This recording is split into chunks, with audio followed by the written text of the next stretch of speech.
At 70 years old, I had settled into a comfortable routine. The two-story house that had been my home for over 4 decades. Each morning began with fresh coffee in the blue ceramic mug Richard had given me on our 25th anniversary, followed by watering the begonias on my back porch. My name is Megan Lewis, and I've been a widow for 18 years.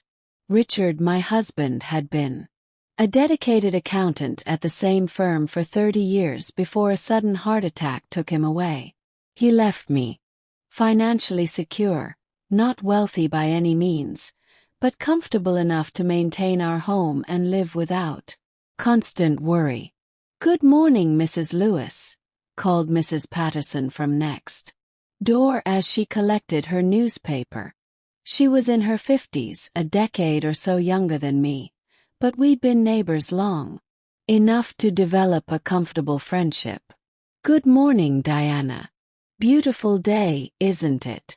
called back, admiring how the October sun bathed our quiet suburban street in golden light.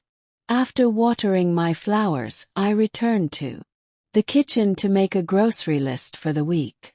My son, Andrew, and his family were coming for Sunday dinner, a tradition we'd maintained since he was a boy. Andrew was my only child, now 42, an accountant like his father. He'd always been a good son, studious, respectful, and hardworking. As I jotted down ingredients for my famous pot roast, I glanced at the family photos lining the hallway wall. Richard and me, on our wedding day in 1972, Andrew's high school graduation, a family vacation to the Grand Canyon when Andrew was 12. The most recent addition was Andrew's wedding photo from 5 years ago. I smiled, remembering how handsome he looked in his tuxedo, though a small frown crossed my face when I thought of his wife.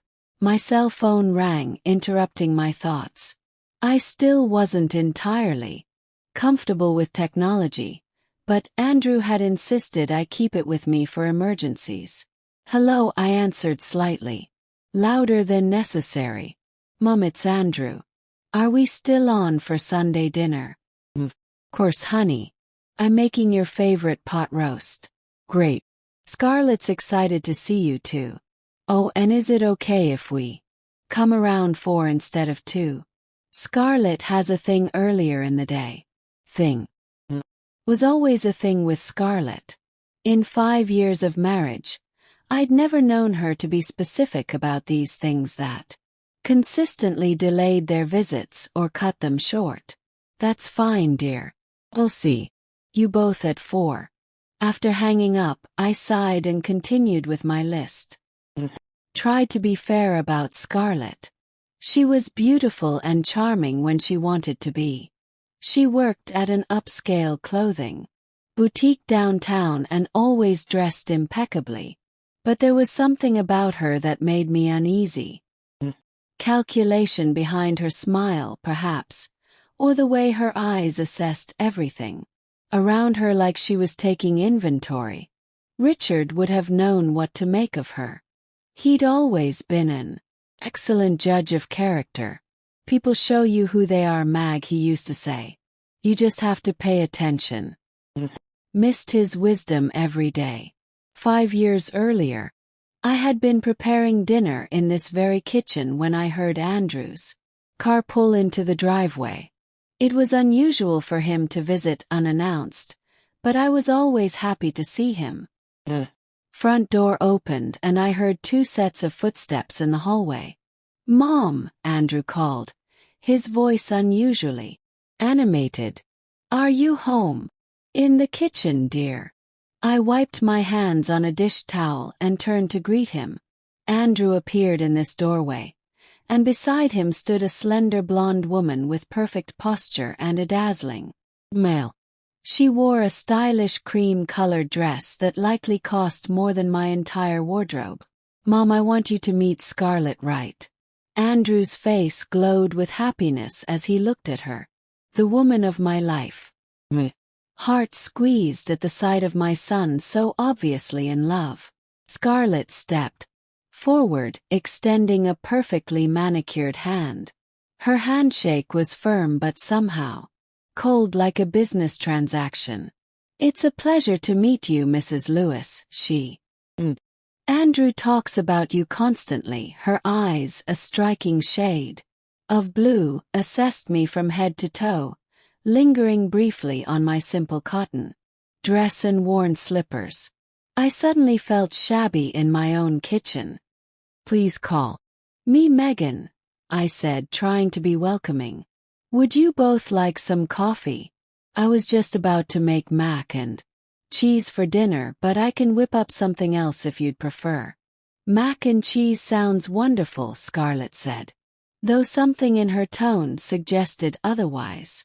"Andrew always raves about your cooking." During dinner, Scarlett was the perfect guest. She complimented my modest home, asked thoughtful questions about my garden, and seemed genuinely interested in our family photos. She told amusing stories about difficult customers at the boutique and laughed at all of Andrew's jokes, even the ones that weren't particularly funny. "How did you two meet?" I asked, serving them each a second helping of mac and cheese. "At a charity gala," Scarlett replied. "The boutique where I work was sponsoring it, and Andrew's firm was handling the accounting. She was the most beautiful woman in the room," Andrew added, looking at her adoringly. I spilled champagne all over my shirt, trying to work up the courage to talk to her. "And I thought he was adorable," Scarlett said, touching his hand affectionately. "So nervous and sincere, unlike most men I meet." When they left that evening, I stood in the doorway watching them drive away. Andrew's old Honda looking slightly out of place next to the shiny BMW Scarlett had arrived in separately. "What do you think, Richard?" I whispered to the empty house. There was no answer, of course, but I could almost imagine what he might have said. "Keep your eyes open, Mag." Over the next few months, Scarlett continued to charm me. She brought flowers when they visited, helped with the dishes without being asked, and remembered small details about my life that even Andrew sometimes forgot. When Andrew announced their engagement 6 months after that first dinner, I was genuinely happy for them. The wedding was small but elegant, held at a lovely garden venue outside the city. Paid for half the expenses without hesitation. Andrew was my only son, my only chance to be mother of the groom. Scarlett selected everything: the flowers, the menu, the music, the photographer. I just wrote the checks and smiled for the photos. "You look beautiful, dear," I told her on the wedding day, and she truly did in her designer gown with its delicate lace overlay. "Thank you, Megan," she replied, kissing my cheek carefully to avoid smudging her makeup. "I'm so happy to be joining your family." For the first few months after the wedding, Sunday dinners continued as before. Andrew and Scarlett would arrive promptly at 2, bringing a bottle of wine or a fancy dessert from the upscale bakery near their new apartment. They'd tell me about their married life, their plans for travel, their search for a bigger apartment, Scarlett's ambitions to become manager at the boutique. Then, almost imperceptibly, things began to change. It started on a rainy Tuesday evening. I was reading in my favorite armchair when my phone rang. It was Scarlett, her voice uncharacteristically timid. "Megan, I hope I'm not disturbing you." "Not at all. Is everything all right?" "Well, actually, there was a pause. We're in a bit of a tight spot this month with the apartment expenses. I was wondering if you might be able to lend us some money. Just $200. We'll pay you back on Friday when Andrew gets his paycheck." The request surprised me. Andrew had always been financially responsible, carefully saving since his first summer job at 16. But newlyweds often faced unexpected expenses, and $200 wasn't much. Course, Scarlett. I can transfer it right away. You're a lifesaver, Megan. Really. Friday came, but the money didn't. Instead, Andrew called with another request. Mom, I hate to ask, but could you lend us another 300? Scarlett needs some new clothes for work, and I don't get my bonus until next month. Everything okay, Andrew? This isn't like you. Everything's fine, Mom. We're just adjusting to married life, and there are more expenses than we expected. The apartment deposit was higher than we budgeted for, and Scarlett's car needed some work. I transferred the money immediately. After all, he was my son, and these seemed like legitimate needs. The pattern continued over the next 6 months. $300 for car repairs, $500 for a medical bill, $400 for a professional certification course Scarlett needed. Always with the same promise. We'll pay you back soon. Always with the same excuse. We're a little tight this month. After 6 months, my loans totaled almost $5,000. While I wasn't struggling financially, this wasn't a trivial amount for my retirement savings. During a Sunday dinner, I decided to bring up the topic gently. Andrew dear, I've been keeping track of the money I've lent you both, and it's adding up to quite a sum now. Andrew shifted uncomfortably in his chair, avoiding my eyes. Mom, you know we're going to pay you back. I don't understand why you're keeping such exact accounts. We're family. Course we're family, son. But $5,000 isn't a small amount. Scarlett intervened with her most charming smile. Megan, you're absolutely right. We've been careless about repayment. How about I give you my credit card as collateral? That way you'll know we're serious about paying you back. I didn't want her credit card. I wanted my money, or at least a repayment plan, but Scarlett's offer seemed sincere, and I didn't know how to negotiate with my own family without seeming petty. That's not necessary. Scarlett, I trust you both. Just wanted to make sure you're keeping track too.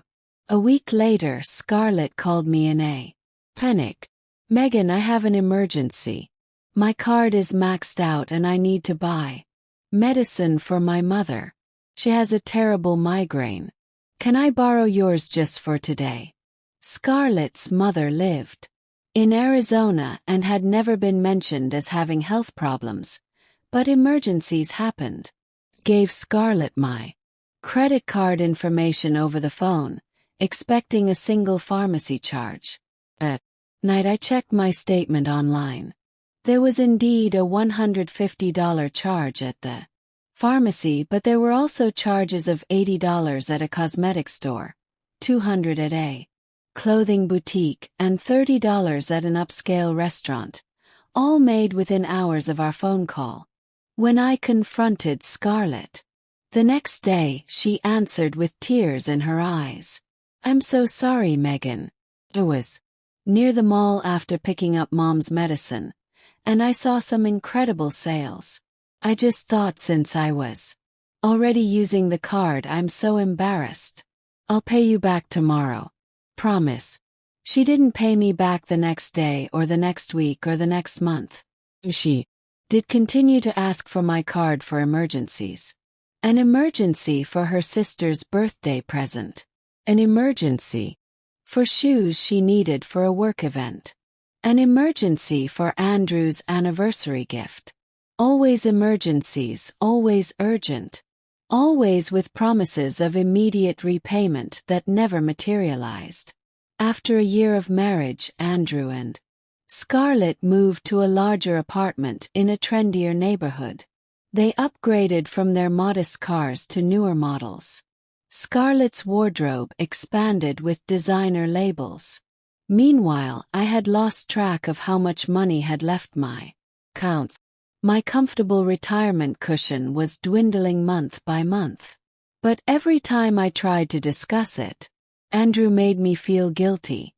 Mom, I don't understand why you're being so petty with us, he said during one tense Sunday dinner. You have enough money and we're trying to get ahead. Dad would have wanted to help us. Petty, the word stung like a slap. Richard had been generous, yes, but he had also been prudent. He would never have approved of this endless drain on our savings. Sunday dinners became increasingly strained. I would cook, they would eat.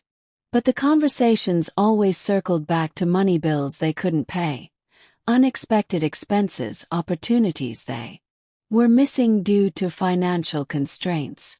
If I had a better car, I could make better impressions with clients, Andrew would say, despite having purchased a new Audi just months earlier. If we could move to a better neighborhood, we'd have the right connections for my career.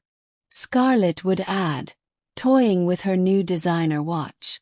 I listened in silence, knowing their words were indirect requests for more money. One afternoon, while reviewing my bank statements, I realized something chilling in the past 6 months. I had spent more money than I was earning from my retirement fund.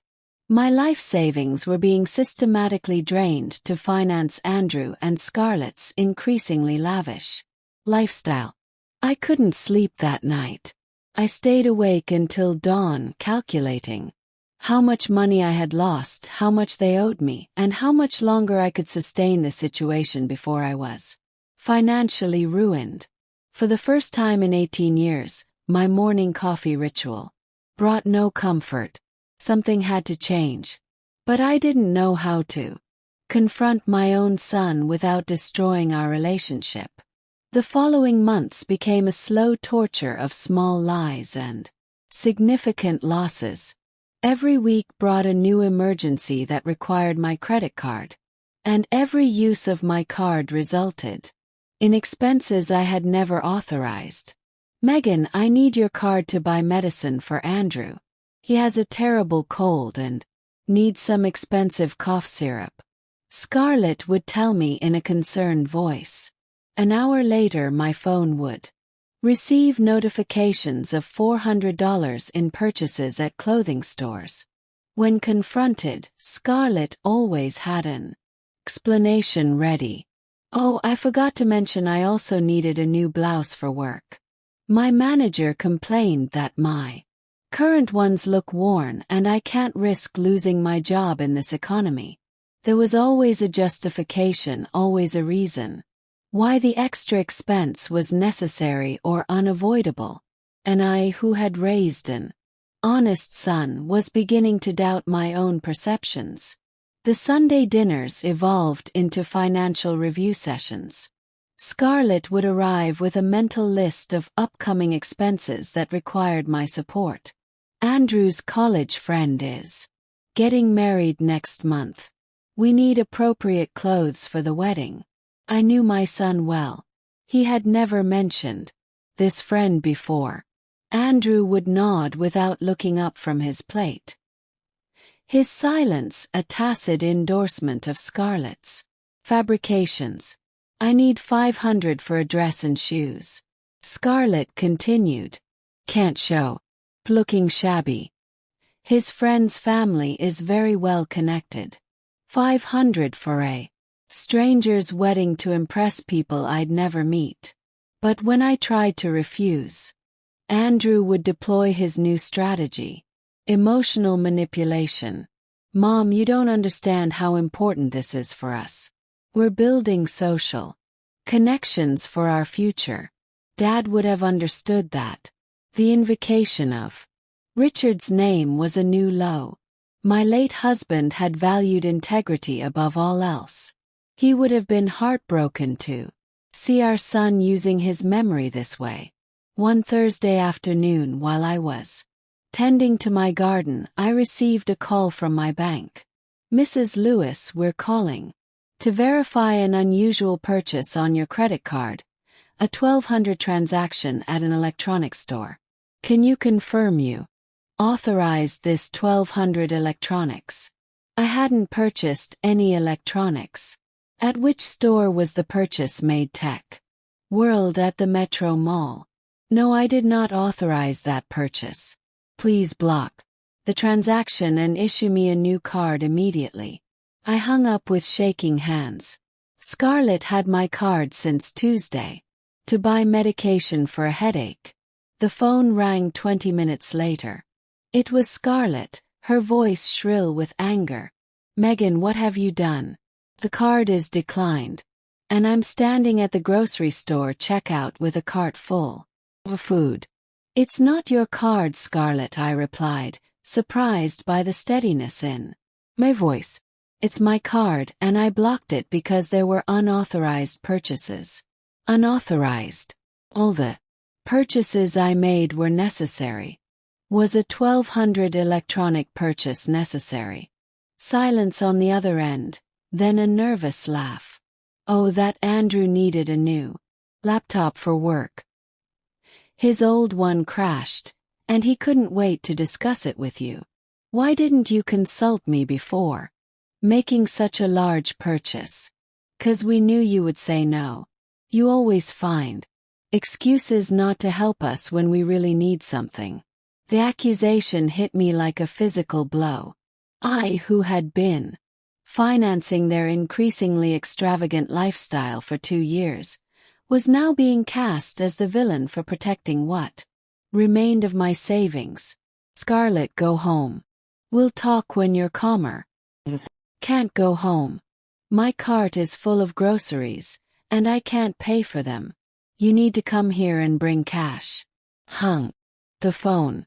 For the next hour my phone rang constantly. Scarlett. Andrew. Scarlett again. I let all the calls go to voicemail. I needed time to think. Gathered all my bank and credit card statements for the last 6 months and spread them across the dining room table. The numbers didn't lie. In January I had $95,000 in savings. By June, that had dwindled to $68,000 in 6 months. $27,000 had disappeared. I reviewed every transaction, every charge, every purchase, expensive restaurants, designer clothes, electronics, weekend getaways, spa treatments. Nothing that Scarlett had purchased with my money constituted a genuine necessity. The sound of the front door opening interrupted my calculations. Andrew and Scarlett walked into my house without knocking, as if they owned the place. Mom, what happened? With a card. Andrew's tone was more weary than angry. I blocked it because I found purchases I didn't authorize. Scarlett flopped onto my sofa without invitation, arms crossed defensively. Megan, all those purchases were discussed with you. You can't just block the card every time you forget something. I didn't forget anything. Scarlett, a 1200 laptop is significant enough that I would remember authorizing it. I told you Andrew needed new equipment for work. No, you told me you needed medicine for a headache. Andrew sighed and sat in the armchair across from me. Mom, sometimes emergencies change. Yes, she needed medicine. But then I mentioned my laptop problems, and when she saw the sale at Tech World, it made sense to handle both issues at once. A sale of $1,200. It normally cost $2,000. Scarlett interjected. Was a bargain. I stared at my son, this person I had raised to be honest and responsible, now justifying a $1,000 impulse purchase as if it were the most reasonable thing in the world. Andrew, that laptop was not an emergency. Was a luxury. It's not a luxury, Mom. It's a necessary work tool. Then pay for it with your work money. Scarlett stood up dramatically. Knew you would react this way. You always find a way to make us feel guilty for asking for help. I'm not making you feel guilty. I just want you to respect my finances. Your money is always your money. Scarlett spat. We're family, Megan. Family resources are shared. Resources. My money is mine, Scarlett. I worked 40 years for it. Andrew stood and began pacing the living room. Mom, we understand your concerns, but you need to understand our position too. We're trying to build our careers to create a better life. Your support is crucial for us right now. I've supported you for 2 years. Andrew, I've spent more than $30,000 on you both. $30,000. Scarlett sounded genuinely offended. We haven't spent nearly that much. I pointed to the papers spread across the table. The statements are all right. Here, see for yourself. Neither of them approached the table. Neither wanted to confront the actual numbers. The point is, Andrew continued, we need to know. We can count on you. Blocking the card without warning puts us in humiliating situations. Humiliating. Yes, Mom. Humiliating. Do you know how Scarlett felt when her card was declined in front of everyone at the grocery store? Not her card, Andrew. It's my card. It's the family card, Scarlett insisted. Those words resonated in my mind. The family card. My money converted into communal property without my consent. I think I need some time to think, I said finally. Time to think about what Scarlett's voice was impatient. About whether I want to continue lending you my card. Course. You're going to keep lending it to us, Andrew said, genuinely surprised that I was even questioning it. We're your family. I stood and walked to the window. My garden looked beautiful in the afternoon sun. The red begonias were blooming profusely. The white geranium stood tall and proud. The bougainvillea climbed elegantly along the fence. Everything I had nurtured with my own hands was thriving. Why couldn't my relationship with my son be equally beautiful? I want you both to leave, I said without turning around. Please. I need to be alone. Andrew. I heard them shuffling toward the door. Before leaving, Andrew paused. We hope you reconsider your position. We don't want this to affect our relationship. The door closed softly. This time there was no slamming, no shouting, just the sound of my dreams of a harmonious family slowly crumbling. But I didn't know then that this was only the beginning of something far worse. For 3 days my house was wrapped in an eerie silence. No calls from Andrew asking for money.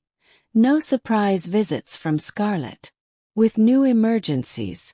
It was as if they had decided to give me space to reconsider my decision to block the card. On Friday morning, while enjoying my coffee on the patio, I decided it was time to face reality completely. I had spent 2 years avoiding a detailed review of my finances, blindly trusting my family. It was time to assess the full extent of the damage.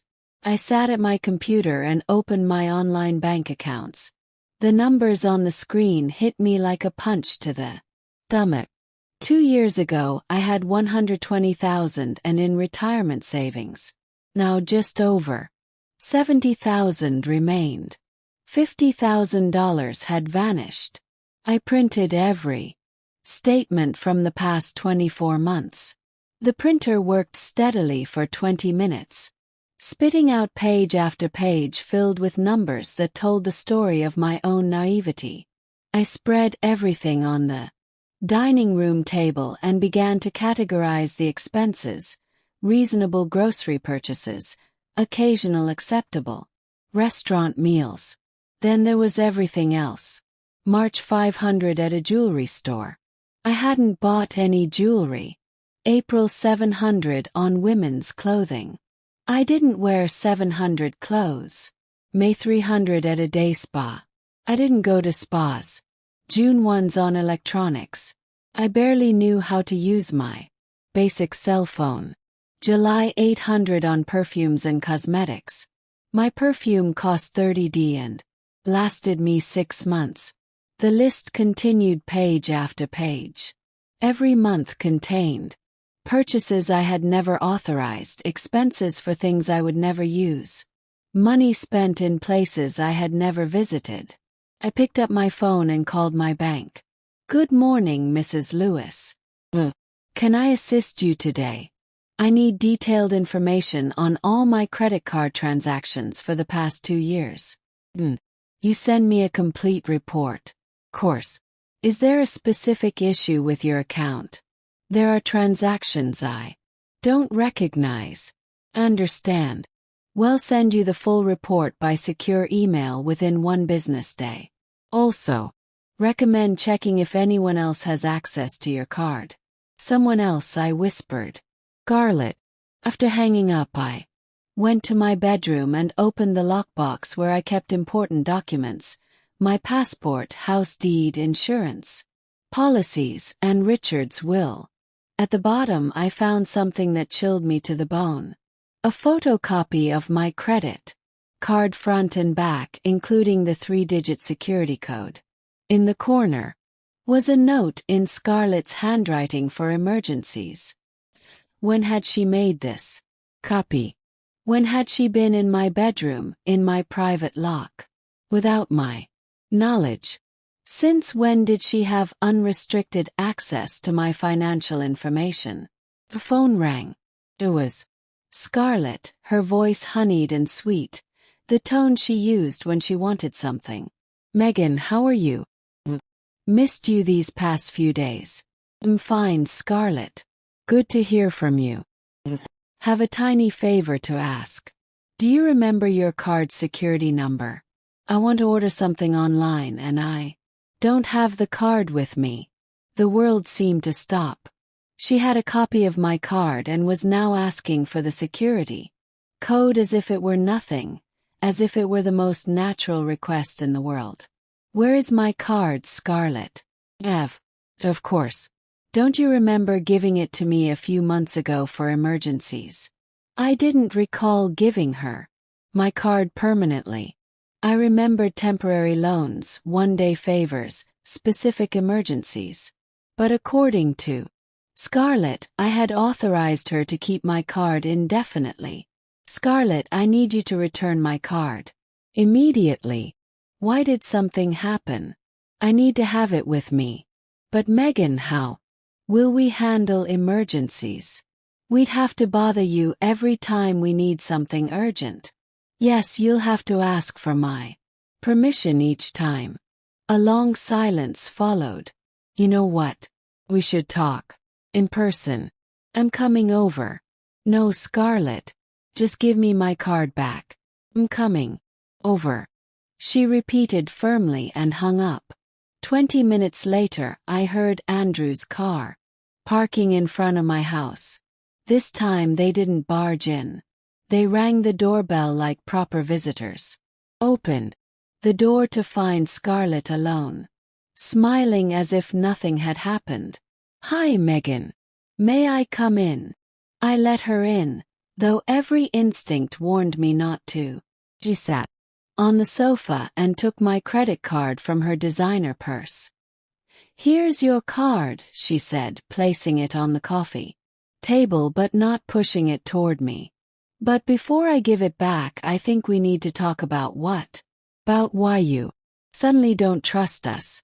About why you're acting like we're strangers instead of family. I haven't changed. Scarlett, I'm just protecting my finances. Protecting your money from what? From whom? From us. Own family. She stood and began walking around my living room, touching photo frames, adjusting cushions as if the space belonged to her. Megan, you know Andrew and I love you very much. No, we would never do anything to hurt you. But lately it seems like you see us as enemies. I don't see you as enemies. I just want to know exactly how my money is being spent. Exactly. Turned to me with an exaggerated, wounded expression. Don't you trust my judgment after 2 years of being married to your son? You still think I'm untrustworthy? You're not a stranger, Scarlett, but my money is still mine. She sat down again, closer to me this time. Look, Megan, I understand you feel uncomfortable. Natural. When a woman reaches a certain age, it's normal to become more cautious, even a little paranoid about money. A certain age, the phrase hung in the air like a subtle threat. What do you mean by that? Nothing negative, of course. It's just that sometimes older people worry excessively about small things. They become a little paranoid. Paranoid, the same word Andrew had used. Paranoid for wanting to control my own credit card. Paranoid for thinking your family is stealing from you, Scarlett clarified. Her voice silky. The word stealing sent a jolt through me. She had used the word stealing. Who said anything about stealing? You did, Megan. With your actions. Blocking the card, requesting detailed reports, treating us like criminals. What is that if not accusing us of theft? I stood up, needing physical distance from this conversation. Scarlett, I just want my card back. Of course, here it is. Finally pushed the card toward me. I took it and slipped it into my pocket. But Megan, she continued in a soft voice, I hope you understand this will make things more complicated for everyone. Every time we have an emergency, we'll have to bother you. Every time we need something urgent, you'll have to go out of your way to help us. That's fine. Can handle that. Are you sure? Because sometimes emergencies happen at odd hours. Sometimes we need things when you're asleep or when you can't leave the house. Was she threatening me or merely outlining practical scenarios? We'll handle each situation as it comes. Scarlett nodded slowly. If that's what you want, she stood to leave. Just hope you don't regret it when you see how complicated everything becomes. I walked her to the door. Before exiting, she turned back to me. You know what the saddest part is, Megan? After 2 years of treating you like my own mother, you now see me as a stranger. That hurts deeply. For a moment I almost felt guilty. Almost. I don't see you as a stranger, Scarlett. I see you as my son's wife, but my money is still mine. She nodded sadly and left. That night I couldn't sleep. Scarlett's words replayed in my mind. Was I being paranoid? Was it abnormal for a 70-year-old woman to want to control her own finances? Or was I truly becoming a distrustful old woman? I took out the photocopy of my card I had found in my lock, studying it under the bedside lamp. It was a perfect usable copy. Someone had planned this methodically. And then I understood the truth. I wasn't becoming paranoid, I had been too trusting for far too long. But I didn't know then that the worst was yet to come. What would you do if you were in my place? Have you ever experienced someone taking advantage of your generosity? Comment the city you're watching from below. On Monday morning, the detailed report from my bank arrived by secure email. 5 pages of transactions told the complete story of how I had lost $50,000 in 2 years. Every purchase had a date, time, location, and amount. Reading through it was like examining the diary of a stranger's life, a life of luxury and indulgence that I had unknowingly funded. I sat at my dining room table with a cup of coffee and began to study each line. What I discovered took my breath away. There were transactions at times when I was sleeping, purchases at stores in neighboring towns I rarely visited, and most disturbingly, cash withdrawals from ATMs at 2:00 a.m. How could someone withdraw money at 2:00 a.m. when I was asleep in my bed with trembling fingers? I dialed Andrew's number. I needed answers before my imagination created scenarios I didn't want to contemplate. Hello, Mom. How are you? His voice sounded cautious. Andrew, my card has been used when I wasn't present. Long pause followed. What exactly do you mean? I mean it's been used without my Knowledge when I was at home in bed asleep. Mom, you gave us permission to use the card for emergencies. Sometimes emergencies don't happen during convenient hours. Money was taken from ATMs at 2 in the morning. Oh, that was one time we needed cash urgently for a taxi after dinner. We were out late and didn't have any on us. One time the report shows it was 6 times in the last 3 months. Mom, I'm not going to keep a detailed log of every emergency to report back to you as if we're children. His tone had become defensive, impatient. Andrew, it's 6 withdrawals of $300 each. 1,800s in cash. That's not a trivial amount. They were all for legitimate expenses. I don't understand why you're suddenly treating us like criminals. I'm not treating you like criminals. I'm just trying to understand how my money was spent. You know what, Mom? I think we need a serious conversation. Scarlett and I are coming over. Andrew, the line went dead before I could finish. Stared at the phone, my stomach churning with anxiety. I didn't want another confrontation, but I knew it was inevitable. While waiting for them to arrive, I continued reviewing the report. Then I found something that made me physically ill. 2 simultaneous transactions in different locations. Purchase at an expensive restaurant at the same time as a purchase at a clothing store 12 m away. It was physically impossible for a single person to make both purchases at the exact same time, which meant they had made additional copies of my card. 40 minutes later, Andrew and Scarlett walked into my house. This time they didn't ring the doorbell. They used the key I had given them for emergencies years ago. Mom, we need to talk, Andrew said, his voice controlled but tense. Scarlett looked different today, less conciliatory, more determined. She sat across from me with her arms crossed. Defensively. Megan, this is getting out of control, she began. Your suspicions. Your accusations, your obsessive review of every expense. It's not normal behavior. It's not normal to want to know how my own money is being spent. It's not normal to treat your family like they're scammers. Andrew interjected. I placed the bank report on the coffee table between us. Then explain this to me. 2 purchases at the exact same time in different locations. Andrew took the sheets and quickly scanned them. What purchases? Friday, April 15th. A $200 purchase at the Grand Table restaurant at 8:15 p.m. at the exact same time. A $300 purchase at Elegance Boutique 12 m away. Andrew and Scarlett exchanged a quick glance. Oh, that, Scarlett said with a dismissive wave.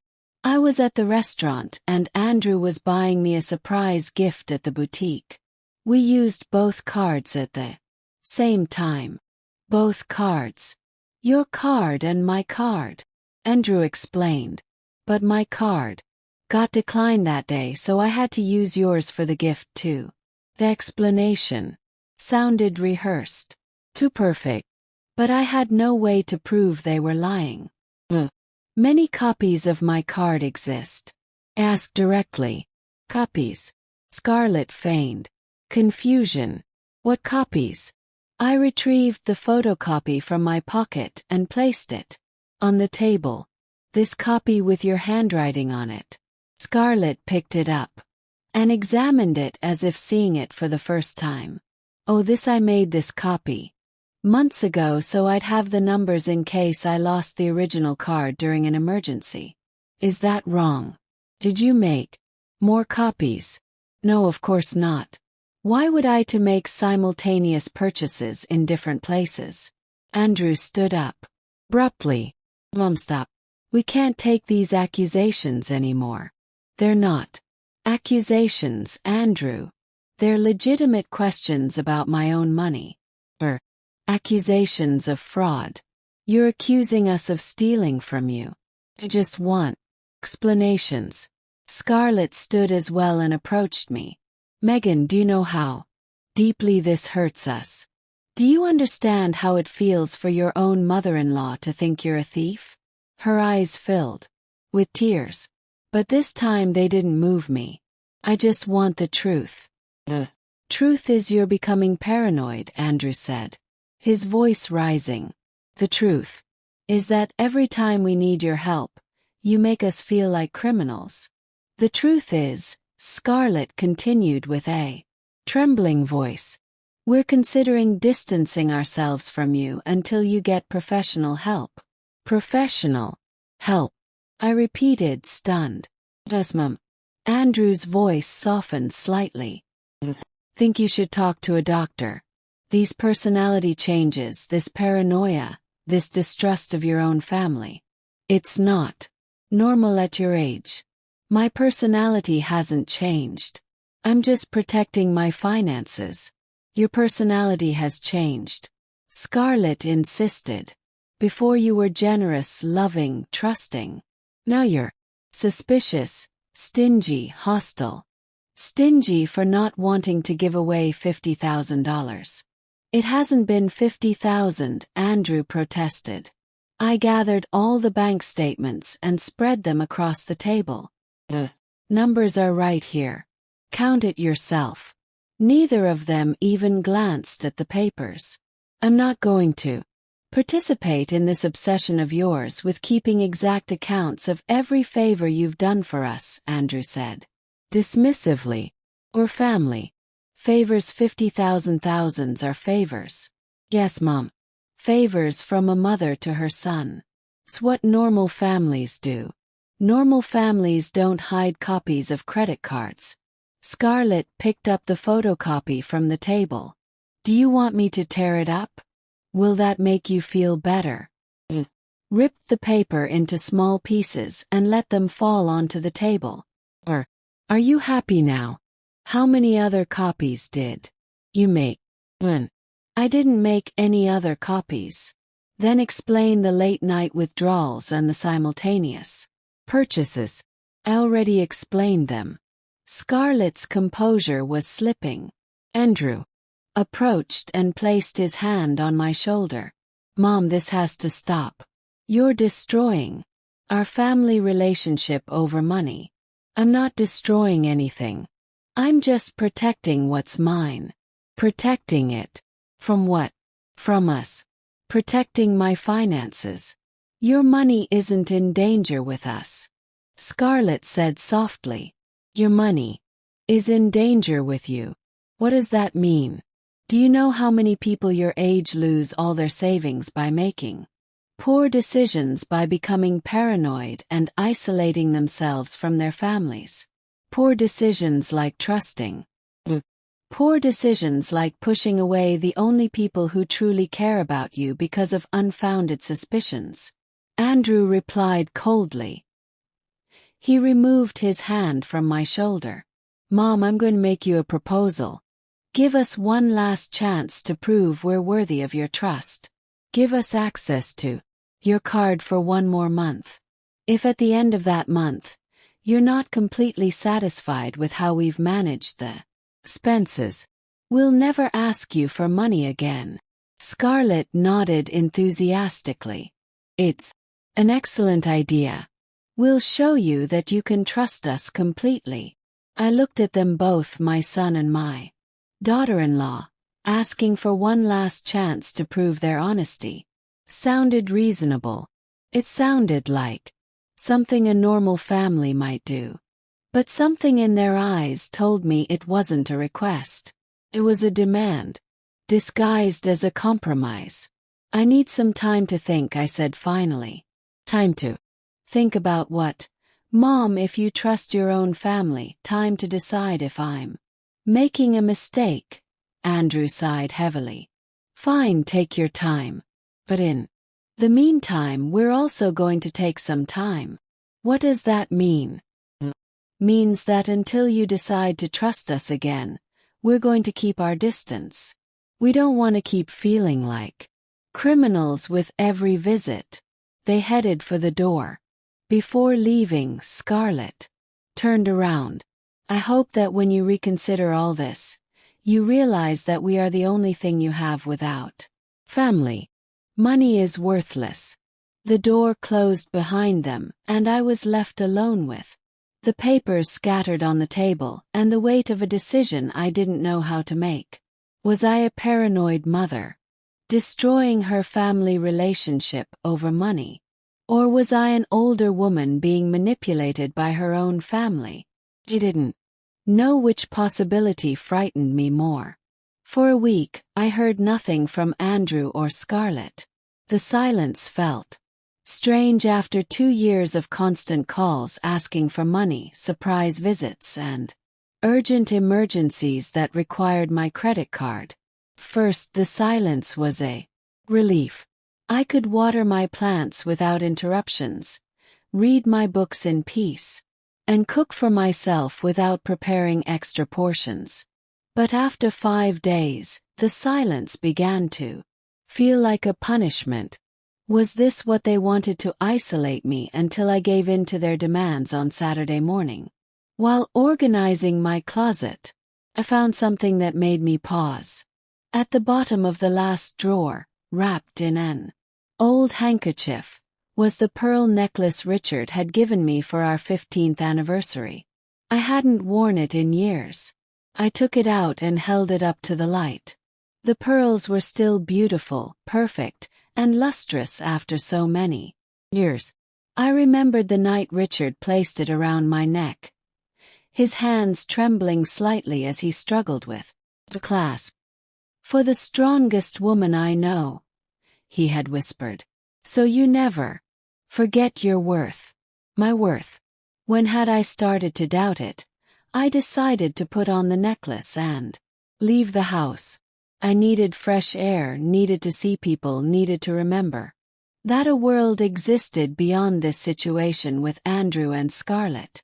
I drove to the downtown farmers market, where I had bought vegetables for 20 years. Mr. Garcia, the owner of the fruit stand, greeted me with his familiar wrinkled smile.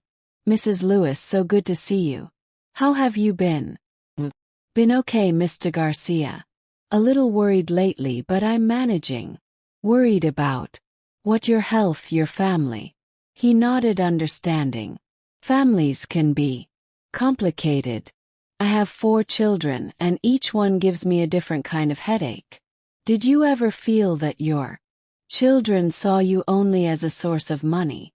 Mr. Garcia stopped arranging his oranges and looked at me directly. "Mrs. Lewis, are you going through something like that? I don't know if I'm exaggerating or if it's really happening. Want some advice from someone who's lived 75 years in this world?" Nodded. When your own instincts tell you something isn't right, listen to them. Mother's instincts never lie. His words stayed with me all the way back home. That afternoon, while I was tending to my Bionas, my phone rang. It was Andrew. "Hello, Mom. How are you?" "Hello, son. I'm fine. And you? We've been thinking a lot." Scarlett and I discussed the whole situation and came to a conclusion. "What conclusion?" "That maybe you're right to want more control over your money. That maybe we've been too casual about financial matters." I was surprised. Hadn't expected that response. "I'm glad to hear that, Andrew. So we want to propose something different. Instead of using your card, we want you to give us a fixed amount every month, like an allowance. That way you'll know exactly how much you're giving us and we'll know what we can count on." "An allowance?" "An amount that you consider reasonable for our expenses. We were thinking maybe $1,500 a month." $1,500 a month? Repeated, stunned. 18,000 a year for expenses you consider necessary. Less than we've been spending on average these past few months. We thought it would be a way to cut down expenses and give you more control. Why do you need $1,500 a month if you both work? "'Cause we're trying to grow professionally. Mom, we need appropriate clothes for networking events. We need to maintain certain social standards. We need to invest in our future. And our salaries barely cover the rent and basic necessities. Then maybe you should reduce your expenses. There was a long pause. Do you want us to live like we're poor? I want you to live within your means. Means include having a mother who can help us grow and achieve our potential. I don't understand why you suddenly want us to struggle on our own when you have the resources to make our lives easier. Because they're not my lives. They're your lives. Or family. Mom, your life and our lives are connected. His tone had changed. The conversation was heading into familiar territory again. Andrew, I'm not going to give you $1,500 a month. How much then? $1,800. I don't know. I need to think about it. Think about it, Mom. We've been waiting a week for an answer, and I've been supporting you financially for 2 years. Without question. I need time to decide how to proceed. You know what? Forget the whole proposal. Andrew, no. We're not going to beg for your help anymore. Scarlett was right. There are other options. What other options? Options that don't require begging my own mother for money. He hung up before I could respond. That night I couldn't sleep. What did he mean by other options? What was Andrew planning on Monday morning? I found out I was having breakfast when someone knocked on the door. It was a young man in a suit carrying a briefcase. Mrs. Megan Lewis. Yes, that's me. I'm Mr. Nathan Roberts from the law firm of Reynolds and Associates. Your son, Andrew Lewis, has retained our services to review your mental and financial capacity. I felt as if the floor had disappeared beneath my feet. Excuse me. Your son is concerned about your mental well-being. According to him, you have shown signs of paranoia, confusion, and erratic decision-making regarding your finances. He is considering initiating a legal process to obtain guardianship over your financial affairs. Guardianship? I whispered. Yes, ma'am. Process where a judge determines if you are capable of managing your own financial affairs or if you need someone else to handle them for you. Someone. Like my son. Exactly. I sat down in the nearest chair because my legs could no longer support me. What do I need to do to defend myself? First, I recommend you hire a lawyer. Second, you should undergo medical examinations to prove your mental capacity.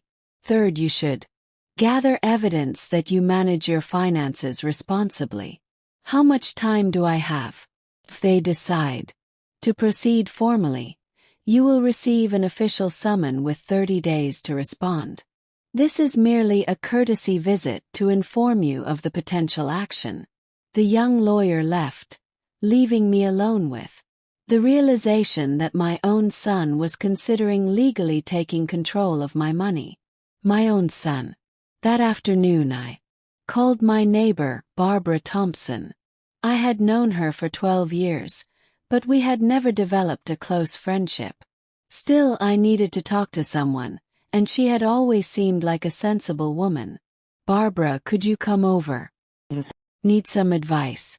Course, Megan, I'll be right there. When she arrived, I told her everything. The loans that became permanent, the credit card they never returned, the unauthorized purchases, the threat of legal guardianship, everything. Barbara listened in silence, nodding occasionally without judgment. You know what? I think, Megan, she said finally. What? Think your son and his wife are systematically manipulating you. And now that you're defending yourself, they're escalating to more aggressive tactics. You think I'm being manipulated? I'm certain of it, and I'm equally certain you're not. The first older woman this has happened to. What should I do? Fight with every legal tool you have. Don't let them take your money or your dignity. What if I lose my son in the process? Barbara took my hands in hers. Megan, you already lost your son. The Andrew you raised. The one who respected you, the one who was grateful for your sacrifices. That Andrew no longer exists. What you have now is a stranger who wants your money and is willing to have you declared incompetent to get it. Her words were like a blow to my chest, but also strangely liberating. She was right. My son was already gone. Do you know a good lawyer? I know the best lawyer in the city for these cases. His name is Martin Daniels. He specializes in defending older adults against family financial abuse. Martin Daniels. The name etched itself in my mind. Can you give me his number? I'll do you one better. I'll go with you to his office tomorrow. At night, for the first time in weeks, I slept soundly, not because my problems had disappeared, but because I had finally decided to fight. My son had chosen money over me. Now I was going to choose my dignity over him. On Tuesday morning, Barbara accompanied me to the law office downtown. Martin Daniels turned out to be a man in his early 60s with salt and pepper hair, intelligent eyes behind silver-rimmed glasses, and a calm, deliberate manner of speaking that immediately made me feel confident. Mrs. Lewis, tell me exactly what has been happening, he said as he took notes on a yellow legal pad. I recounted everything from the beginning. The loans that were never repaid, the credit card used without my authorization, the unauthorized copies, the late-night withdrawals, and finally the threat of legal guardianship. Do you have documentation of all these transactions? I have all the bank statements and the detailed report I requested last week. Excellent. Did you ever sign a document giving your son or his wife permanent authorization to use your card? Never. Did you ever authorize them to make copies of your card? Never. Martin stopped writing and looked at me directly. Mrs. Lewis, what you're describing is family financial abuse. It's a crime. And we also have civil options to recover your money. Common is this? More common than people think. The most frequent victims are older women with savings who trust family members who gradually appropriate their resources. How will we proceed? First, we'll protect you from the guardianship lawsuit. Second, we'll document the financial abuse thoroughly. Third, we'll recover your money. And fourth, we'll make sure this doesn't happen again. I felt an immense relief wash over me. For the first time in months, I finally had someone on my side who understood the situation. How much will all this cost? My fees are $3,000, but I consider that an investment to recover $50,000. I signed the contract that same day. Over the next week, Martin and his team worked meticulously. They requested security camera footage from stores where my card had been used. They tracked IP addresses of online purchases. They documented every unauthorized transaction. What they found was worse than I had imagined. Mrs. Lewis Martin told me during our second meeting, not only did they use your card without authorization, they also created fake credit accounts using your personal information. Fake credit accounts. 3 additional credit cards. All in your name but sent to your son's address. The statements show they've accumulated almost $15,000 in additional debt. $15,000 in debt I didn't even know existed. My heart raced. How is that possible? They had access to all your personal information, your social security number, date of birth, bank details. With that data, it's relatively easy to apply for credit online. Does this mean I owe that money? Not necessarily. We're going to dispute all those accounts as identity fraud, but we need to act quickly. At afternoon, Martin accompanied me to file fraud reports with the 3 major credit bureaus. We also filed a criminal Complaint for identity theft and financial abuse. What will happen now? Yes. Your son will receive notification that you are disputing the debts and have filed criminal charges. They will probably contact you to try to reach an agreement. An agreement. They'll try to convince you to drop the charges in exchange for promises of repayment. Don't accept anything without consulting me first. He was right. Friday night my phone rang. It was Andrew. Mom, what have you done? His voice sounded different, scared, desperate. I've protected my finances. We got a court summon. We're being accused of fraud because you committed fraud. We didn't commit fraud. We're your family. Everything we did was with your knowledge. No, Andrew, it was not with my knowledge. Mom, you have to drop these charges. They're going to ruin our lives. You already ruined mine. Please. We'll pay all the money back. Just drop the charges. With what money are you going to pay back $50,000? We'll get the money. We'll take out a loan. We'll sell things. Whatever it takes. And the $15,000 in credit cards you opened in my name. There was silence on the other end of the line. How do you know about those? Because I hired a lawyer, Andrew. Because I investigated what you and Scarlett really did, Mom. Those cards were for real emergencies. Scarlett needed medical treatments at clothing stores and expensive restaurants. Not all the purchases were frivolous. All the purchases were fraud. Andrew started to cry. It was the first time I had heard him cry since he was a child. Mom, please. We're your family. You can't destroy us over money. You already destroyed me over money. We'll pay everything back. Just give me one more chance. You've already had 2 years of chances. One more chance, please. Well, Andrew. Then this is war. His voice changed completely. The tears instantly gone, replaced by cold fury. If you don't drop the charges, we're going to proceed with the guardianship lawsuit. We're going to prove you're losing your mental capacity. We're going to get witnesses who say you've been behaving erratically. What witnesses? Neighbors, shopkeepers, people who have noticed your paranoid behavior. My behavior isn't paranoid. It's defensive. Judge will decide that. He hung up. The next day, the real war began. First came the calls. Andrew, Scarlett, unknown numbers, all leaving messages on my answering machine. Some pleading, others threatening, all trying to convince me to drop the charges. Then the visit started.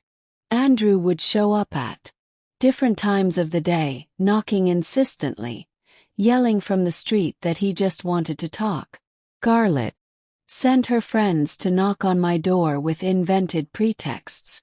One afternoon, while I was watering the plants on my patio, I heard voices on the street. 3 women I didn't recognize were standing in front of my house talking loudly enough for me to hear. That's the house of the lady who's accusing her own son of stealing, one said. Embarrassing for the family. Sometimes elderly parents have financial problems and need help, but they're too proud to admit it. Another replied. At that age, it's normal for them to become confused and paranoid. The third added. My grandmother also got like that before she didn't finish the sentence, but the message was clear. They were spreading rumors about my mental state. Called Martin immediately. They're doing exactly what I expected. He told me. They're trying to create a narrative that you're mentally incompetent. It's a common tactic in these cases. What should we do? Document everything. Record the conversations. Take photos of the unwanted visits. Keep a log of all harassment. We're going to use it against them. That night someone vandalized my car. 2 words were spray painted across the driver's side door. Crazy miser. The message was clear. While I fought legally, they would fight psychologically. I called Barbara to tell her what was happening. Megan, you can't stay in that house alone. Come stay with me until this is resolved. I'm not going to let them run me out of my home. Then I'll stay with you. That night, Barbara slept on my sofa. Her presence comforted me, but it also saddened me. At 70 years old, I needed protection from my own family. 3 o'clock in the morning, my phone rang. Answered, thinking it might be an emergency. Hope you're happy. Scarlett's voice hissed, slightly slurred, as if she'd been drinking. I hope you're happy destroying a family for dirty money. Dirty money. The money your husband made from his shady business deals. You think we don't know where your savings really came from? What are you talking about?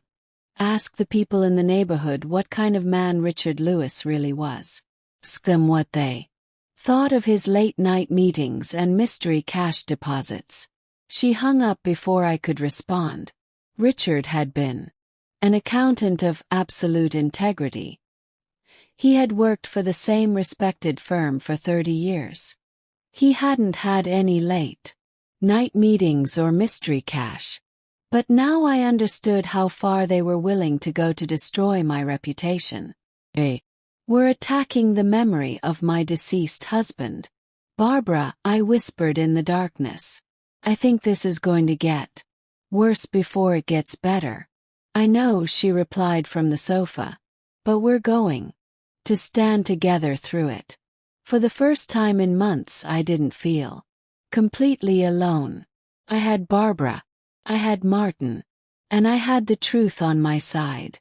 But I didn't know if that would be enough against the desperation of people who had lost access to easy money and were willing to do anything to get it back. The following morning, I woke to find my front lawn covered with flyers. Large bold text proclaimed, "Concerned about elderly dementia?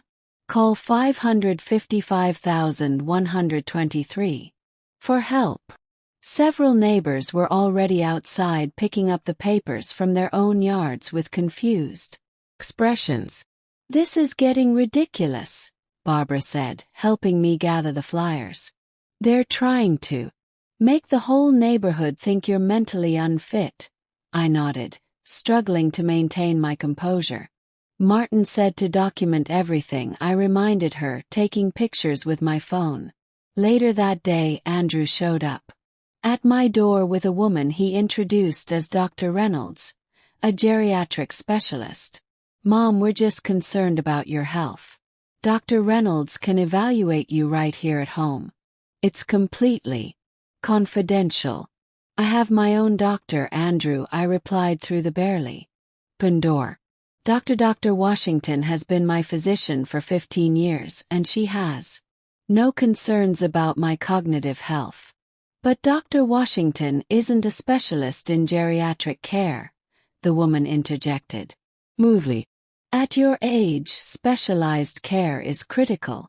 I'm not letting you in, and I'm not being evaluated by a doctor you've selected," I said firmly, then closed and locked the door. Immediately called Martin to report the incident. "Classic intimidation tactic," he confirmed. "They're trying to build a case by having their own doctor declare you incompetent. Keep your doors locked. And don't let them in without me present." The harassment intensified over the next few days. Anonymous letters arrived in my mailbox, suggesting I join support groups for memory issues. Neighbors began giving me concerned looks.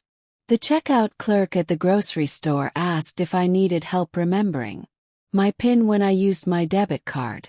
Someone was methodically spreading rumors about my mental state throughout the community. One evening, as Barbara and I prepared dinner, we heard a knock at the door. Through the peephole I saw Scarlett standing on my porch with a young man who was recording with a professional-look camera. "Mrs. Lewis." Scarlett called loudly when she realized I was watching. We're documenting your refusal to communicate for the court. Your silence is being interpreted as evidence of your declining faculties. Don't open it, Barbara warned. Trying to provoke you into saying something they can use against you. I called the police, who arrived 15 minutes later. By then, Scarlett and the cameraman were gone, but they had left a business card for Family Intervention Services wedged in my doorframe. The officer, a kind-faced woman named Officer Davis, took my statement with obvious sympathy. We've seen this kind of elder harassment before, Mrs. Lewis. I'm going to file a report and you should consider getting a restraining order. My lawyer is already working on that, I assured her. The next morning, Martin called with unexpected news. Mrs. Lewis, I've discovered something interesting. The Dr. Reynolds who tried to evaluate you yesterday isn't a licensed medical professional. She's an actress Scarlett knows from her community theater group. An actress. I was stunned by their audacity. They sent a fake doctor to my house. Yes, and that's going to work in our favor. Impersonating a medical professional is a serious offense. We're adding it to it. That afternoon, I received a call from an unfamiliar number. Mrs. Lewis, this is James Patterson from First National Bank. I'm calling about some irregularities with your accounts. What kind of irregularities? We've noticed some unusual withdrawal patterns that may indicate cognitive decline. Your son has expressed concerns. I interrupted him. Are you actually from First National Bank, Mr. Patterson? Of course, ma'am. Then you'd know I don't have accounts at First National Bank. All my banking is with Citizens Trust. There was a brief silence before the line went dead. I immediately reported the call to Martin, who added it to our growing file of harassment evidence. They're getting desperate, he observed. That's actually a good sign. But the psychological toll was mounting. I found myself checking the locks multiple times before bed, startling at unexpected noises and hesitating before answering the phone. The constant stress left me exhausted. Barbara noticed my fatigue. Megan, you need to take care of yourself. This legal battle won't matter if your health suffers. She was right. That evening, I soaked in a warm bath with lavender oil, something I hadn't done in years. As I relaxed in the fragrant water, I thought about Richard. What would he have done in this situation? Fight for what's right, Meg. I could almost hear him say. But remember to take care of yourself along the way. The next morning brought a new tactic. A large moving van pulled up in front of my house. Two men in uniforms approached my door with a document. Mrs. Lewis, we're here to move your furniture to Golden Sunset Assisted Living Facility. Your son arranged everything. I have no plans to move to any facility, I said firmly. Please leave my property immediately. Ma'am, we have the paperwork right here. It's all been authorized. By whom? Not by me. Men looked confused. Your son said you agreed to this move. He said you signed the forms last week. I signed nothing. If you don't leave now, I'm calling the police.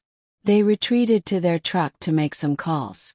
10 minutes later, they drove away, clearly embarrassed by the situation. Called Martin immediately. They're now trying to forcibly move me from my home.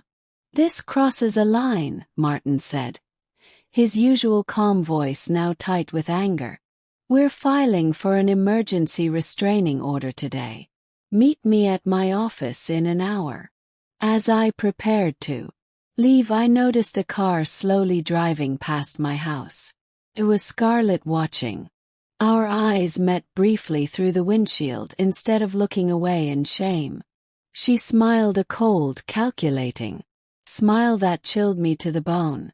This woman who had called me mom for 2 years, who had shared meals at my table and slept in my guest room, was now orchestrating a campaign to destroy my reputation, my autonomy, and possibly my sanity. In that moment I understood what we were truly fighting for. This wasn't just about money anymore. This was about my very freedom. When Barbara arrived to drive me to Martin's office, I was ready. I had changed from my usual casual clothes into the navy blue suit I had worn to Richard's funeral. My hair was neatly styled, my makeup carefully applied, and around my neck gleamed the pearl necklace Richard had given me. "You look like you're going to war," Barbara observed. "I am," I replied. "And I intend to win.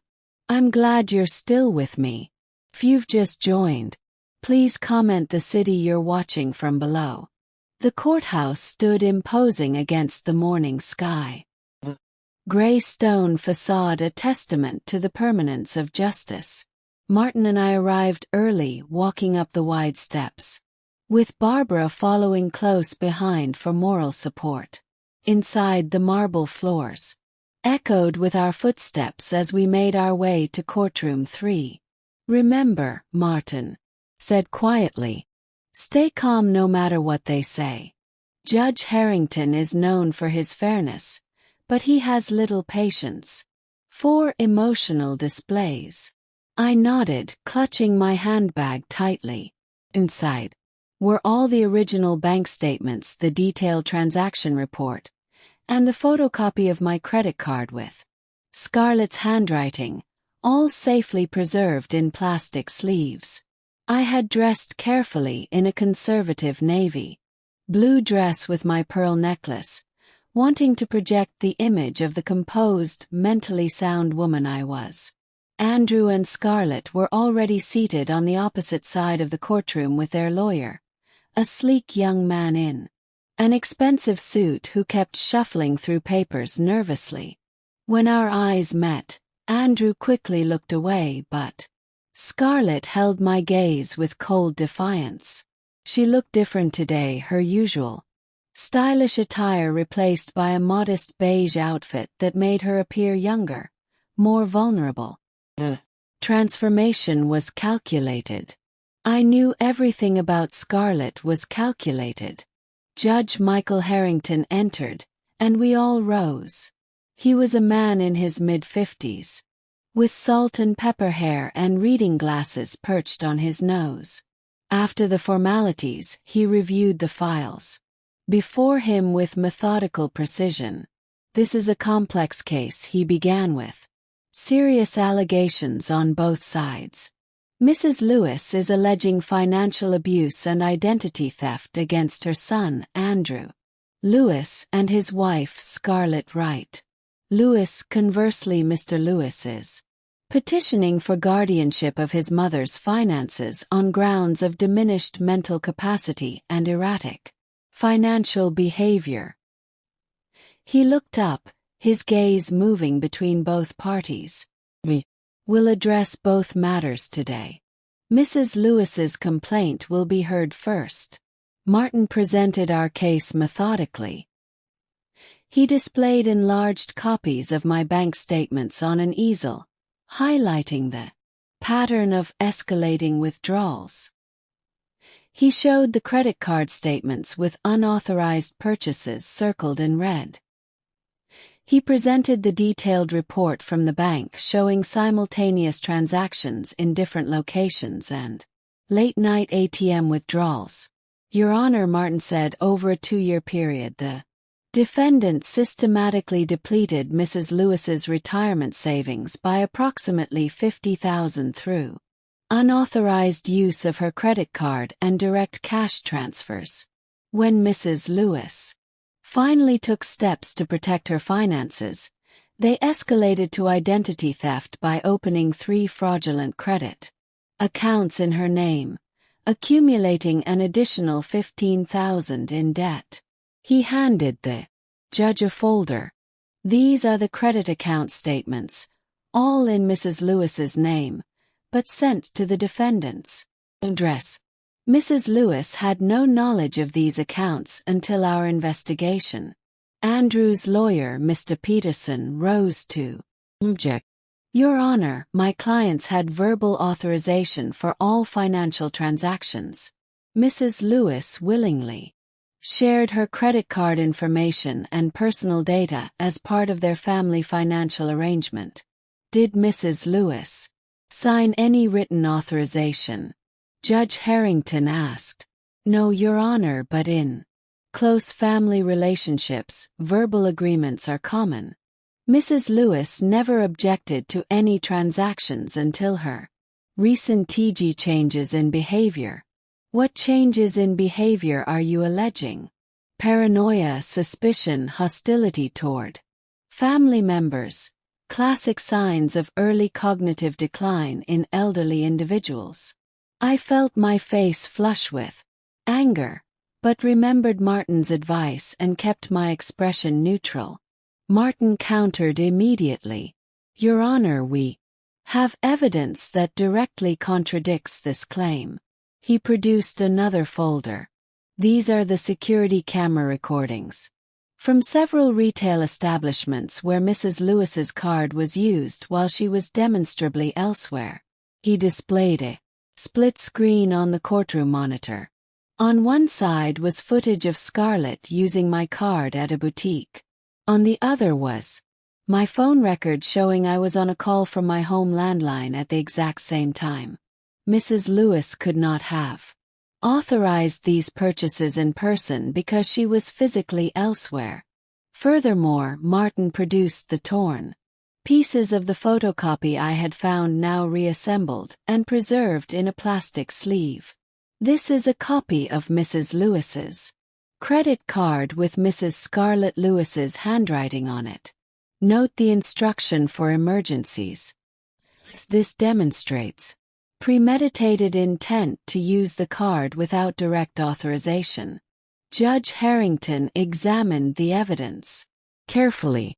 Mr. Peterson, how do you explain these discrepancies? Andrew's lawyer shifted uncomfortably. Your Honor, in any family, financial matters are often handled informally.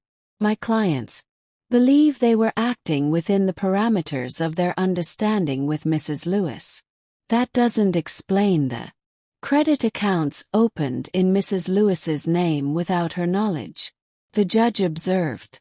Those accounts were opened for family emergencies. Andrew interjected, unable to contain himself. Mr. Lewis, Judge Harrington said sternly, you will speak when addressed by the court. The most compelling evidence came from my longtime physician, Dr. Lisa Washington, who testified about my mental state. I've been Mrs. Lewis's doctor for 15 years, she stated confidently. Her annual checkups, including cognitive assessments, show no signs of dementia, confusion, or any mental impairment. In fact, Mrs. Lewis scores above average for her age group on all cognitive. Could stress cause temporary paranoia or confusion? Mr. Peterson asked during cross-examination. Stress can certainly affect anyone's mood and behavior, Dr. Washington conceded. But it doesn't create the kind of sustained cognitive impairment that would warrant legal intervention. Mrs. Lewis's judgment and decision-making capabilities remain intact. When it was my turn to testify, I walked to the witness stand with my head high, though my heart pounded in my chest. After being sworn in, I faced the courtroom, determined to speak my truth calmly and clearly. Mrs. Lewis, Martin began. Can you explain how this financial situation with your son and daughter-in-law developed? Started with small loans after their wedding, I explained. $200 here, $300 there. They always promised to repay me but never did. Instead, the request grew larger and more frequent. Eventually, Scarlett asked to use my credit card for what she called emergencies. What began as a one-time favor became routine. When I Finally checked my statements thoroughly. I discovered thousands in unauthorized purchases. Did you ever explicitly authorize your son or his wife to open credit accounts in your name? Never. I had no knowledge of these accounts until my lawyer discovered them. What happened when you tried to regain control of your finances? When I blocked my credit card after discovering a $1,200 unauthorized purchase, Andrew and Scarlett became hostile. They accused me of being paranoid and threatened to cut me off from the family if I didn't continue providing financial support. When I still refused, they escalated to trying to gain legal control over my money through guardianship. When Andrew testified, his story changed several times. First, he claimed I had given verbal permission for all purchases. Then, under the judge's persistent questioning, he admitted some expenditures had been impulsive decisions. Finally, he acknowledged the additional credit accounts had been opened without my explicit knowledge, but insisted it had been for legitimate family needs. Mr. Lewis, Judge Harrington interrupted, his voice firm. Regardless of your intentions, opening credit accounts using another person's personal information without their explicit authorization constitutes identity fraud, a federal crime. Scarlett's testimony was even less consistent. She alternated between tears and defiance, claiming one moment that everything had been done with my knowledge, then suggesting the next that I was suffering from memory issues and had forgotten giving permission. Mrs. Lewis, the judge asked her directly, "Did you ever see Mrs. Megan Lewis sign any document authorizing you to use her credit information?" "Not exactly sign, Your Honor, but she verbally. A simple yes or no will suffice." "No, Your Honor," Scarlett admitted reluctantly. After 4 hours of testimony, Judge Harrington called a brief recess to review all evidence. Those 20 minutes were the longest of my life. I sat silently between Martin and Barbara, watching Andrew and Scarlett whispering urgently with their lawyer across the room. When the judge returned, the courtroom fell silent. Having reviewed all evidence and testimony, I am prepared to rule on both matters before this court. Judge Harrington began. First, regarding the petition for guardianship of Megan Lewis's financial affairs, I find absolutely no evidence supporting the claim of diminished capacity. Mrs. Lewis has demonstrated sound judgment, clear memory, and appropriate protective actions regarding her finances. The guardianship petition is denied completely. I exhaled slowly, relief washing over me. Second, regarding Mrs. Lewis's complaint of financial abuse and identity fraud. The evidence is overwhelming and conclusive. The defendant systematically misused Mrs. Lewis's financial resources without proper authorization and fraudulently established credit accounts in her name. He turned to address Andrew and Scarlett directly. The court orders immediate repayment of the documented $50,000 misappropriated from Mrs. Lewis's accounts plus legal costs. The 3 fraudulent credit accounts shall be immediately cancelled with all associated debt removed from Mrs. Lewis's credit history. Furthermore, given the harassment evidence presented, I am issuing a restraining order prohibiting Andrew and Scarlett Lewis from contacting Megan Lewis directly for 1 year. Any future communication must be conducted through legal representatives. He paused, his expression grave. The behavior documented in this case represents a systematic pattern of elder financial abuse. Mrs. Lewis's actions to protect her finances were not only appropriate, but necessary. This guardianship lawsuit appears to have been filed as an intimidation tactic to maintain unauthorized access to the plaintiff's resources. He turned to me with unexpected gentleness. Mrs. Lewis, the court recognizes the emotional difficulty of bringing action against family members. Your courage in standing up for yourself is commendable. Thank you, Your Honor, I said, my voice barely steady. After adjourning the court, Martin explained that recovering the money would take time. But the court order legally obligated Andrew and Scarlett to begin payments immediately. If they failed to comply, they would face additional charges for contempt of court. As we left the courthouse, a local news reporter approached. Mrs. Lewis, do you have a statement about winning your case against your son's financial abuse? I hesitated, then replied, Justice was served today, but there are no winners in family tragedies. I hope my experience encourages other seniors to protect themselves and seek help when needed. That night, in the quiet of my home, I sat in my favorite armchair with a cup of tea, looking out at my garden. The red begonias were blooming beautifully. The white geranium stood tall and strong. Everything I had nurtured with love was thriving despite the storm we had weathered. For the first time in 2 years, my money was safe. My house was protected. My future was back in my own hands. But along with the relief came profound sadness. I had won the legal battle. I had recovered my money. I had protected my dignity. But I had lost my son, the Andrew I had raised.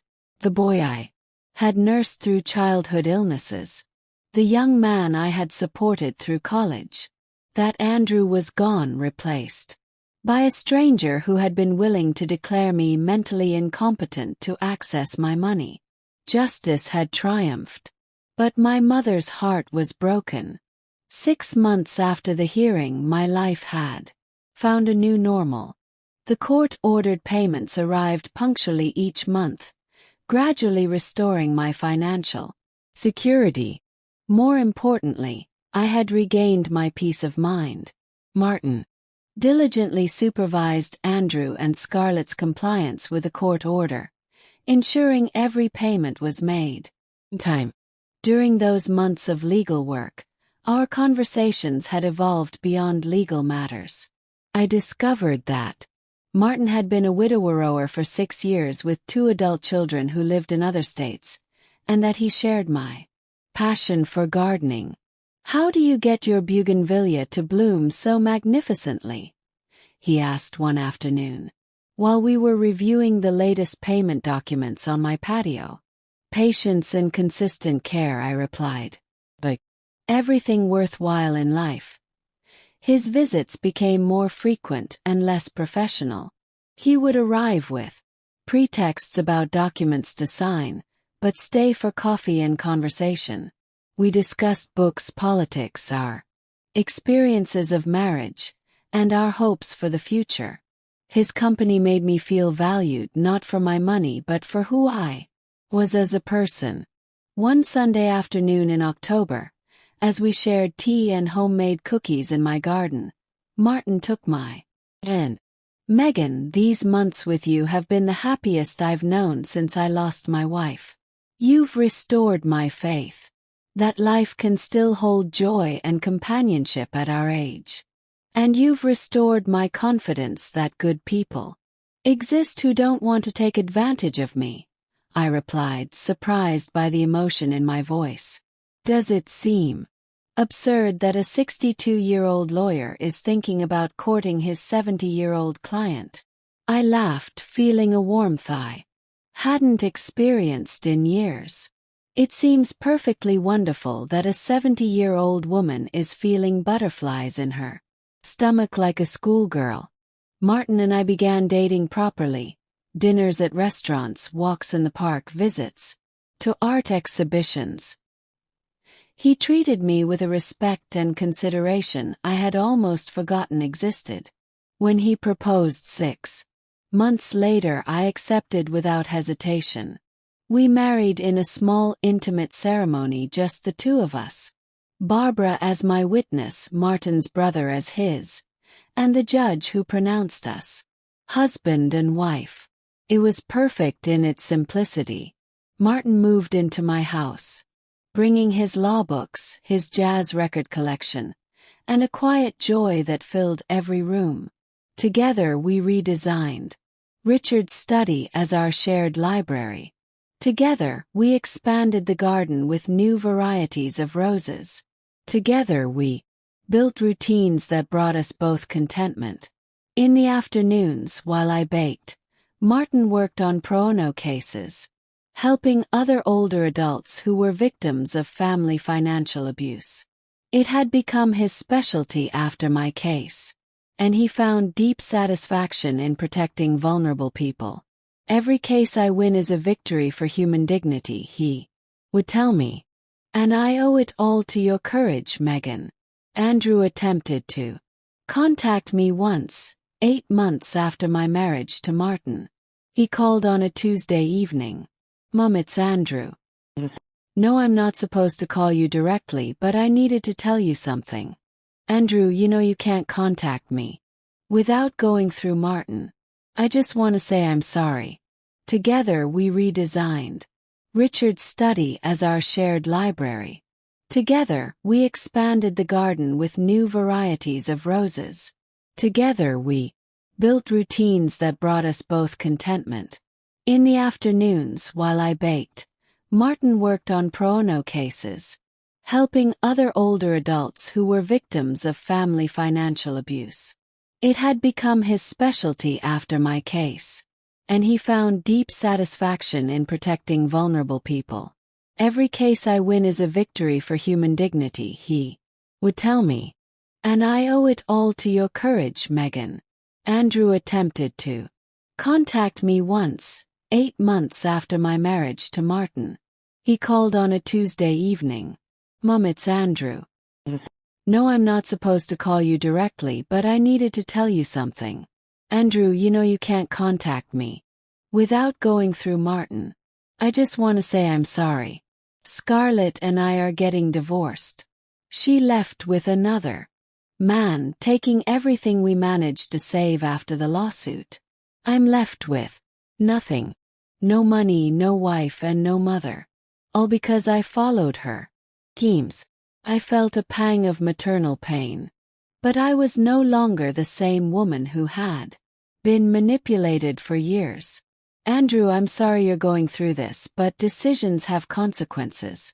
Can you ever forgive me? I've already forgiven you, son. But forgiveness doesn't mean forgetting. And it definitely doesn't mean returning to how things were before. We might eventually rebuild some kind of relationship. But only if you truly change, not just because you need money again. That was the last time we spoke directly. Through mutual acquaintances, I learned that Andrew had moved to another city, taken a modest job as a bookkeeper, and was slowly rebuilding his life. Part of me, the mother I would always be, hoped that one day he would become the man I had tried to raise. But I no longer put my life on hold waiting for someone else to change. My days were full with Martin, with new friendships, with volunteer work at the local library, and with tending to my ever-expanding garden. Scarlett occasionally appeared in local social media posts, always with a different companion, always displaying new, expensive purchases. I felt no anger toward her anymore. Only pity for someone who measured life's worth solely in material possessions. On a warm spring morning, almost 2 years after the court case, I received an unexpected letter with a postmark from Seattle. Inside was a handwritten note from Andrew and a check for $5,000. Dear Mom, this is an additional payment beyond what the court ordered. I've been working hard and saving every penny I could to start making amends for the pain I caused you. I've been seeing a therapist who's helping me understand How I allowed greed and Scarlett's influence to override everything you taught me about integrity. I'm not asking for forgiveness or for you to welcome me back into your life. I just want you to know that your stand against our abuse forced me to face who I had become, and I'm working every day to be better with respect and regret. Andrew. I showed the letter to Martin, who examined the check carefully. Seems genuine, he said. What will you do after? Careful consideration. I deposited the check but sent half the amount to a newly established foundation for victims of elder financial abuse. The other half I put into a separate account, not for myself, but as the beginning of a trust fund for education, should Andrew ever have children who might need their grandmother's support.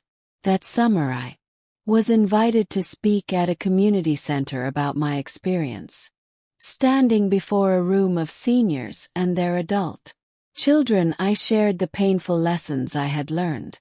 Financial abuse of older adults often begins subtly, I explained. Small loans that are never repaid. Access to credit cards for emergencies. Gradual escalation of financial demands. By the time many seniors realize what's happening, significant damage has been done. I outlined the warning signs and the protective measures seniors could take: regular review of financial statements, secure storage of personal information, establishing clear boundaries around financial assistance, and most importantly, not letting shame or family loyalty prevent them from seeking help. The hardest lesson I learned, I told them, was that loving someone doesn't mean allowing them to exploit you. Setting boundaries isn't selfish. It's necessary for healthy relationships. The presentation led to a monthly support group for seniors facing family financial pressures. I became known in our community as someone who would listen without judgment and guide others to appropriate resources. Many times I sat with teary-eyed men and women who recognized their own situations in my story and finally found the courage to protect themselves. One elderly gentleman, after describing how his daughter and son-in-law had drained his savings, asked me the question I heard most frequently. But if I stand up for myself, won't I lose my family?